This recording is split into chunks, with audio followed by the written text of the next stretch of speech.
What's going on, everybody? And I hope you're enjoying your Monday so far. And how could we not be enjoying our Monday as New York Giants fans? NYG Jeffy T 85 here. And how could we not just be so happy with what the New York Giants are doing right now in terms of their play this season so far? The Giants coming off the bye, where most years they have struggled coming off the bye week and have not performed up to their normal standards. The Giants ended up getting a big win in an ugly fashion in what was a very ugly, sloppy, messy game overall against the Houston Texans. The Giants ended up getting the win against Houston 24-16. The Giants now sit in sole place of second place in sole possession, with the fact that the Dallas Cowboys lost to the Green Bay Packers yesterday evening. So the Giants are right now 7-2. The Eagles are 8-0 right now. They play tonight against the Washington Commanders, who they are 4-5. And the Dallas Cowboys sit at 6-3. So the Giants right now are 2 games back of the Philadelphia Eagles, and they could only sit 1 game back of the Eagles if they find a way, if the Washington Commanders find a way to win against the Eagles tonight. The Giants are third right now in the conference, behind Minnesota, who's 8-1, and of course Philadelphia, who has a chance to be 9-0. The Giants, I'm going to first start out with the quarterback, Daniel Jones. And Daniel Jones' numbers aren't going to jump off the page. They're not going to, wow you on the stat sheet. But you know what Daniel Jones was again? Efficient. Turnover free.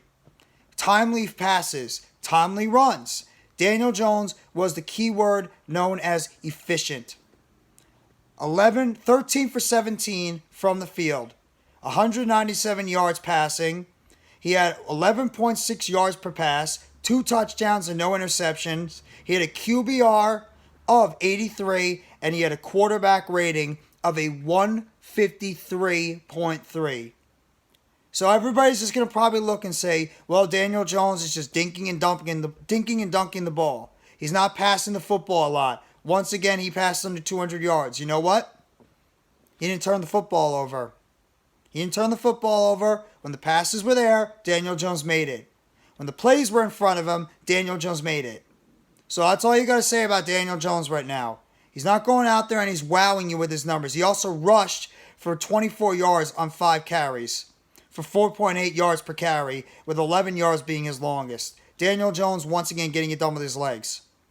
And Giants fans, some of you might not like it.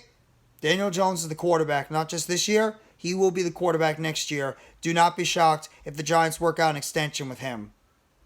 And don't even be shocked. It's going to happen. The Giants are going to be working out an extension with Saquon Barkley. Because once again, Saquon Barkley had himself a day yesterday. Houston was one of the worst teams in terms of stopping the run. They were 30th in the league stopping the run overall. And all Saquon Barkley did is he went out there and he had the most carries in his career, 35 carries overall, and he rushed for 152 yards with 4.3 yards per carry, including a touchdown, and his longest being 27. And it wasn't just all bouncing on the outside for Saquon Barkley. A lot of his runs were right up the gut, up the middle, and that's what you love to see what Saquon Barkley can do. Saquon Barkley continued to start to play his stellar play, and he's just a shade under 1,000 yards rushing. And if he has a good game next week against Detroit, Saquon Barkley will already have 1,000 yards rushing. That's way better than what he did the past couple of years when he was dealing with injuries. Saquon Barkley has clearly turned it around 1,000%. He's now probably, I would even throw him in the MVP conversation. That's how much Saquon Barkley is meant to the New York Giants. Has a lot to do with what Daniel Jones is doing. Has a lot to do with what the coaches are right now doing for Saquon Barkley. But Saquon Barkley has been unbelievable this year.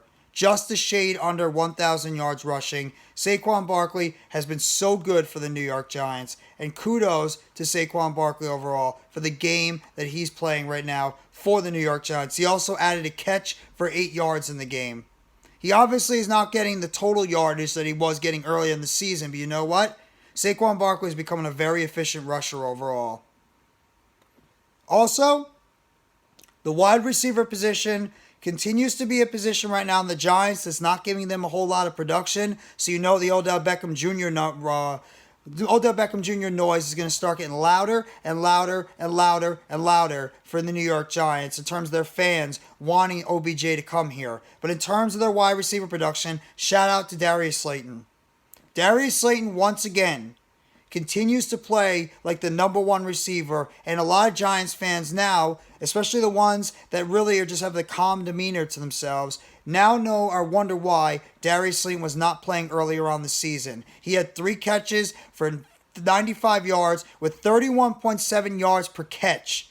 1 touchdown on a beautifully broken tackle on the outside, and he ran it down the left side, down the sidelines for a 54-yard touchdown on 4 targets. Slayton continues to improve his stellar play, and Slayton is now becoming a player that looks like he's going to be in line for a possible return to the New York Giants too. And how ironic, 3 of the longest tenured Giants, not only on the offense, but the team overall, are the driving forces right now for this team. Saquon Barkley, Daniel Jones, Darius Slayton. All 3 of those guys right now are really helping drive this offense and doing just enough on offense to take this team where they need to go. Isaiah Hodgins, who they just brought up, who they just signed off the street earlier in the week, last week, he had 2 catches for 41 yards. So congratulations to the New York Giants on this one. The Giants continue to go out there and just play good, fundamental football overall, and you got to give major kudos to the way that Darius Slayton, Saquon Barkley, as well as Daniel Jones are playing right now for this team. So a major kudos to them in terms of what those 3 players and all the losing that they've had to go through year after year after year after year, and what they have done for the New York Giants.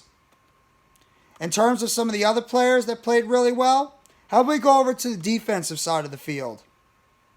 Leonard Williams and Dexter Lawrence.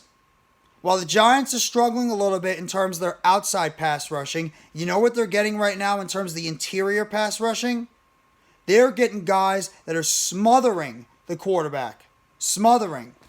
Leonard Williams led the team in tackles yesterday with 9 tackles, 5 solo tackles, including a half sack, and he had a quarterback hit. Leonard Williams was in the backfield almost, it felt like, every single time. And you know who else was beasting yesterday? Dexter Lawrence. Every single time Dexter Lawrence was in the backfield for the New York Giants, he had 5 quarterback hits, 1 sack. Dexter Lawrence was all over the place, including 5 tackles, 1 solo tackle overall. He had 1 tackle for loss and a sack on the game. The Giants' interior defensive line did an excellent job getting a ton of pressure on the interior offensive line of the Houston Texans. Dexter Lawrence and Leonard Williams both did their job. And Julian Love, he was having the green dot in his head. And Love didn't go out there and didn't have a great game overall, but he played a typical Julian Love game, which is efficient. 7 tackles on the game, 4 solo. He was second on the team in tackles overall. Fabian Mondeaux, he had moments where he got beat a little bit in the second half. He wasn't flawless, but Fabian Mondeaux overall had a solid game. He had 6 tackles in the game overall, including 1 pass defended. Adoree Jackson continues to play good football on the other side. He actually even got some punt returning at one point.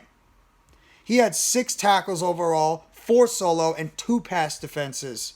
He's continuing to play at very, very solid defensive end position over there for the New York Giants.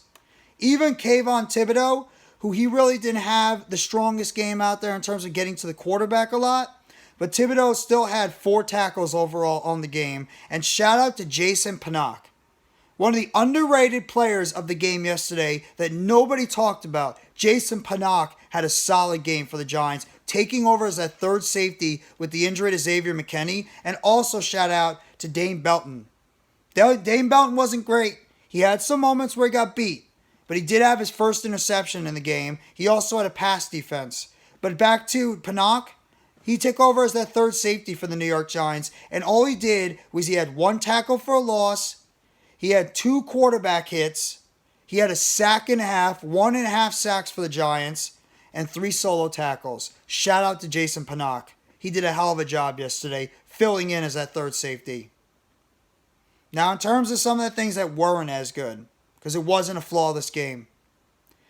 Kenny Golladay, you got nothing to say now. I'm sorry, buddy. You had your opportunity out there. You actually had your chance to go out there and make a difference on the football field, and you didn't do it. You had 2 passes thrown your way. One of them, I'll give you a little bit of a slide, even though you should still catch it.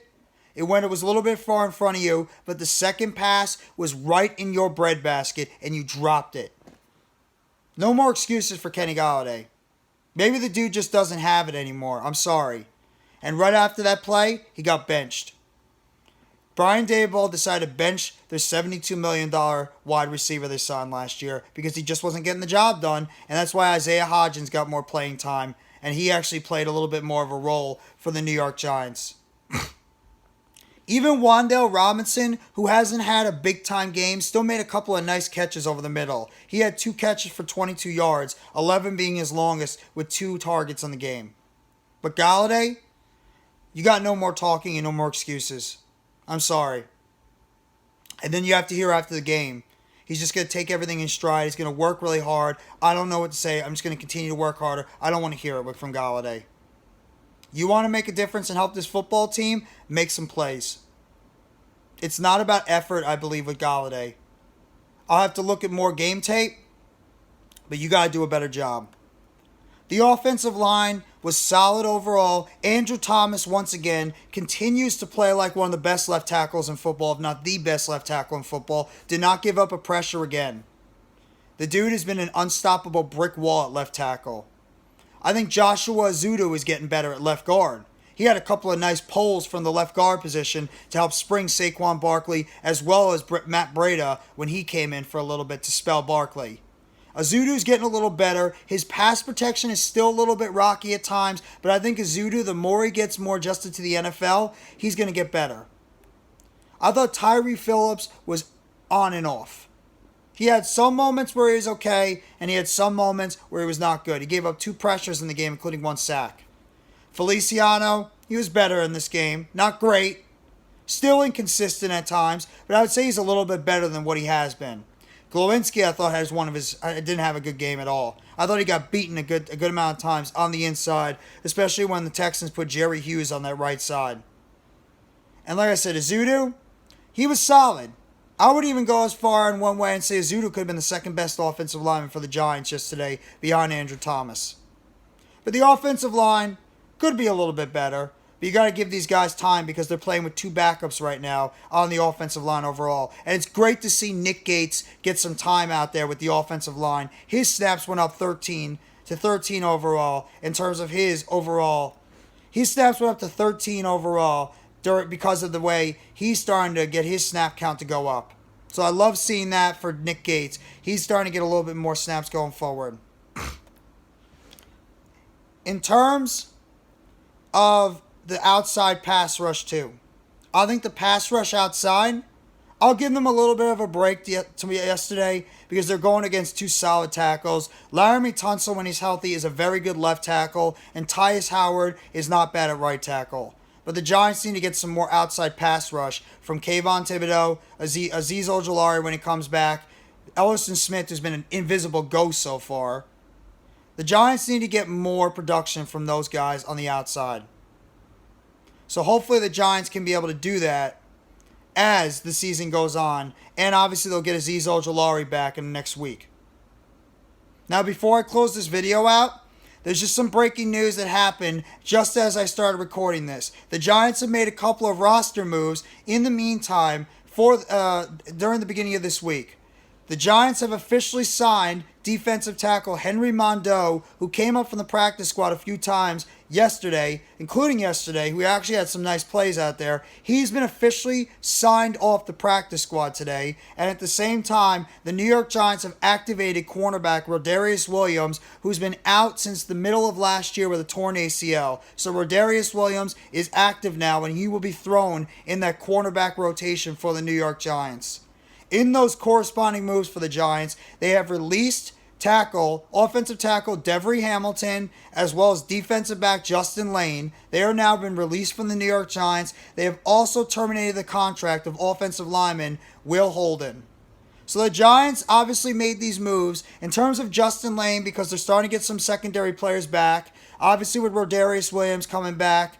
Obviously, an offensive line, you got Matt Parrott who's been activated. Nick Gates' reps are starting to go up. And also, Shane Lemieux should be activated soon. So that's why they were able to get rid of guys like Devery Hamilton and Will Holden, who have pretty much either been healthy scratches or they haven't been part of the rotation going forward. So you have to see how the New York Giants are going to be doing going forward. And obviously, the Mondeaux call-up and signing to the roster has to do with the fact the Giants lost Nick Williams right before the bye week, and they needed a little bit more depth on that defensive line because all they have really was Leonard Williams, Dexter Lawrence, and Justin Ellis. But those just are some roster moves I just want to give you guys for the Giants. But that is my overall New York Giant Blue recap for the New York Giants after an exciting yet ugly win, 24-16. The Giants are 7-2 now in the season. How the hell can you not be excited about this football team? And now the Giants have an opportunity to take care of business against the Detroit Lions next week at home at MetLife. Try to boost their record to 8-2 before they go into a very, very hard stretch of their schedule where the next 5, after the Lions game, 5 of their last 7 games are against divisional opponents, starting with the Dallas Cowboys on Thanksgiving. So if you guys like this video, please hit the like button below. Sub up if you haven't already to NYGJeffyT85 for more breaking news, updates, chatter, and Giant Blue recaps, game recaps for the New York Giants. Turn on the bell for notifications of the next video or short that's going to be dropping on the channel surrounding the New York Giants. And let me know in the comment section what's your overall feelings about the game yesterday with the New York Giants picking up the victory and boosting their record to 7-2 on the season. So I thank you very much, everybody. I hope you have a fantastic rest of your Monday. Enjoy the Victory Monday, Giants fans. We're getting very used to this, aren't we? 7 Victory Mondays right now, and hopefully we make it 8 next week against the Lions. Have a great one, everybody. Take it easy, and as always, let's go New York Football Giants. Together Blue, everyone.